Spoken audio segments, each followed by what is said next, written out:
Patancheru Congress party అంతర్గత కలహాలు రచ్చకెక్కాయి. కాంగ్రెస్ పార్టీలో నెలకొన్న గ్రూప్ వార్ పీక్ స్టేజ్ కు చేరుకుంది.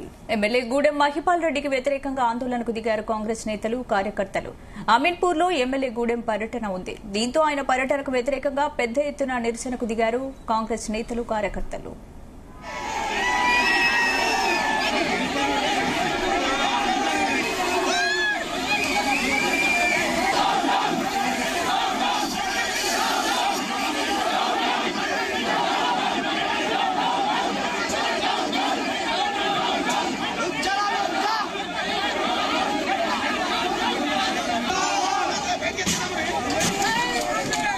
ఎమ్మెల్యే మహిపాల్ రెడ్డికి వ్యతిరేకంగా కాంగ్రెస్ కార్యకర్తలు ఆందోళన చేశారు.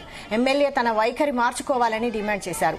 అసెంబ్లీ ఎన్నికల తర్వాత కాంగ్రెస్ లో చేరిన తర్వాత ఎమ్మెల్యే ఇప్పుడు బీఆర్ఎస్ కు వత్తాసు పలుకుతున్నారని ఫైర్ అయ్యారు.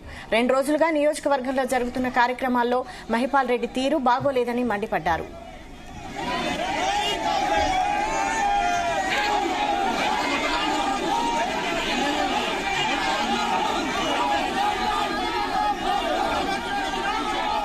ఆయన తీరుకు వ్యతిరేకంగా ముందుగా పటాన్చెరు నేషనల్ హైవేపై బైఠాయించారు. అయితే ఆ తర్వాత ఎమ్మెల్యే క్యాంప్ ఆఫీసును ముట్టడించారు. ఈ కార్యాలయంలో ఫర్నిచర్ కూడా ధ్వంసం చేశారు. కాంగ్రెస్ ప్రభుత్వం వచ్చి ఏడాదవుతున్నా క్యాంప్ ఆఫీసులో కేసీఆర్ ఫోటోనే ఉందని ఫైర్ అయ్యారు కాంగ్రెస్ నేతలు. సీఎం రేవంత్ రెడ్డి ఫోటో పెట్టడం ఇష్టం లేకపోతే కాంగ్రెస్ పార్టీకి రాజీనామా చేసి బీఆర్ఎస్ లోనే ఉండాలని డిమాండ్ చేశారు. ఎమ్మెల్యే సీట్లో సీఎం రేవంత్ ఫోటో పెట్టి నినాదాలు చేశారు.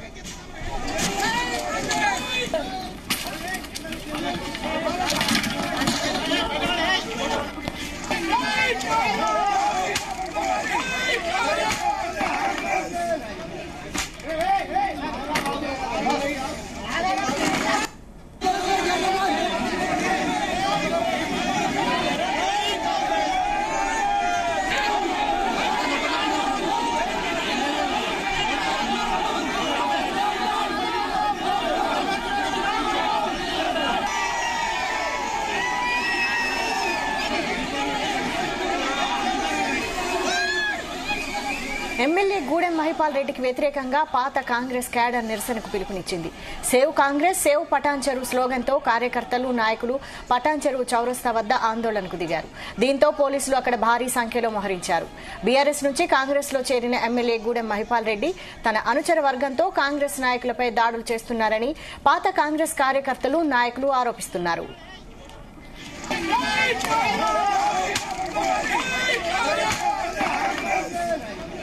పటాన్చెరు నియోజకవర్గంలోని బొల్లారంలో పాత కాంగ్రెస్ నాయకులను మహిపాల్ రెడ్డి దుర్భాషలాడడంతో వివాదం రాజుకుంది. పార్టీలోని పాత కొత్త నేతల మధ్య పంచాయతీ సర్దుబాటు చేయాలని పార్టీ శ్రేణులు ఆందోళన వ్యక్తం చేస్తున్నాయి. పటాన్చెరు నియోజకవర్గ కాంగ్రెస్ ఇన్ఛార్జి కాట శ్రీనివాస్ గౌడ్, మెదక్ కాంగ్రెస్ ఎంపీ అభ్యర్థిగా పోటీ చేసి 2వ స్థానంలో నిలిచిన నీలం మధు ముదిరాజులు ఎమ్మెల్యే మహిపాల్ రెడ్డి చేరికను మొదటి నుంచి వ్యతిరేకిస్తున్నారు. 2018, 2023 అసెంబ్లీ ఎన్నికల్లో కాంగ్రెస్ అభ్యర్థిగా పోటీ చేసిన కాట శ్రీనివాస్ గౌడ్ బీఆర్ఎస్ నుంచి పోటీ చేసిన గూడెం మహిపాల్ రెడ్డి చేతిలో ఓటమి చవిచూశారు.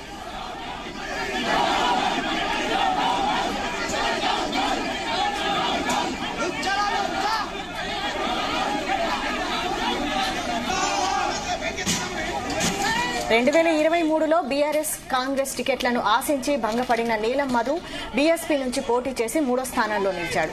ఆ తర్వాత పార్లమెంట్ ఎన్నికల సందర్భంగా కాంగ్రెస్ లో చేరి మెదక్ ఎంపీగా పోటీ చేసి ఓటమి చెందారు. ఈ నియోజకవర్గంలోని ఆ 3 నేతలు దాదాపుగా సమఉజ్జీలు కావడం, 3 కాంగ్రెస్ లోనే కొనసాగుతుండటంతో వారి మధ్య రాజకీయ ఆధిపత్య పోరు తరచూ రచ్చకెక్కుతుంది.